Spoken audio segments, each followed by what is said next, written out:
अस्सलाम वालेकुम नाजरीन, वेलकम करती हूँ आप लोगों को इस वीडियो में। वीडियो की तफसील में जाने से पहले आप लोगों से एक छोटी सी रिक्वेस्ट है, अगर हमारे चैनल पर न्यू हैं तो चैनल को सब्सक्राइब करें, लाइक करें और बेल को प्रेस कर दें। मुत्तहिदा अरब अमारात रिहायशी वीज़ा पर 5 साल के लिए पाबंदी आयद कर दी गई। मुत्तहिदा अरब अमारात में रिहायशी वीज़े के लिए अक्सर सार्फिन दरख्वास्त देते हैं। एक शहरी ने खलीज टाइम से सवाल पूछा है जिसका जवाब शायद आपके लिए मौजू हो। सवाल: मैं एक भारतीय शहरी हूँ जो भारत में रहता हूँ। अगर मैं दुबई या मुत्तहिदा अरब अमारात में प्रॉपर्टी में सरमायाकारी करूँ तो क्या मैं अपने लिए या ख़ानदान के लिए रिहायशी वीज़ा हासिल कर पाऊँगा? जवाब: अगर कोई शख्स मुत्तहिदा अरब अमारात में 1 मिलियन से लेकर 4.99 मिलियन तक की प्रॉपर्टी ख़रीद लेता है तो वो मुल्क में 3 सालों के लिए रिहायशी वीज़े के लिए अहल हो जाता है। जो शख्स 5 मिलियन दिरहम से ज़्यादा रकम की प्रॉपर्टी ख़रीदता है तो वो 5 सालों के लिए रिहायशी वीज़े के लिए अहल हो जाता है। लवाज़मात पूरे करने के बाद प्रॉपर्टी का मालिक GDRFA के पास दरख्वास्त करेगा और इसके साथ अपना शनाख्ती कार्ड, असल पासपोर्ट, प्रॉपर्टीज़ के कागजात और पासपोर्ट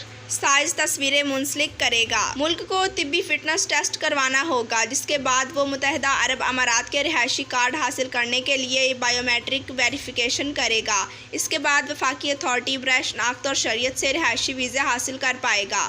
मुत्तहिदा अरब अमारात में प्रॉपर्टी के कारोबार में रकम की सरमायाकारी करने के लिए ज़रूरी नहीं कि किसी के पास रिहायशी वीज़ा हो। मज़ीद मालूमात GDRFA की वेबसाइट पर मिल सकती है। जी तो नाजरीन, वीडियो देखने का शुक्रिया। अल्लाह हाफिज़।